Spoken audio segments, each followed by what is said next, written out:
Team India యువ cricketer Shreyas అయ్యర్కు BCCI good news చెప్పనున్నట్టు తెలుస్తోంది. శ్రేయస్కు సెంట్రల్ కాంట్రాక్టును పునరుద్ధరించే యోచనలో బీసీసీఐ ఉందని సమాచారం. అంతేకాక ఐపీఎల్ మొత్తానికి అతడు అందుబాటులో ఉండనున్నాడు.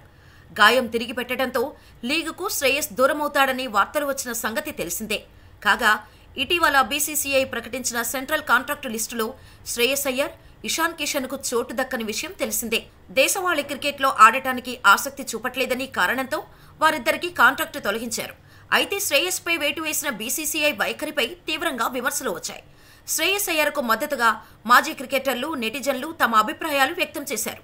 దేశవాళీ క్రికెట్ ఆడటానికి శ్రేయస్ ఎప్పుడూ సిద్ధంగానే ఉన్నాడని, ఇంగ్లాండ్ సిరీస్ ముందు రంజీ ట్రోఫీలో అతడు పాల్గొన్నాడని వివరించారు. వన్డే ప్రపంచ కప్లో పాల్గొనడం కోసం పెయిన్ కిల్లర్ ఇంజెక్షన్లను తీసుకుని మరీ శ్రేయస్ పాల్గొన్నాడని తెలిపారు.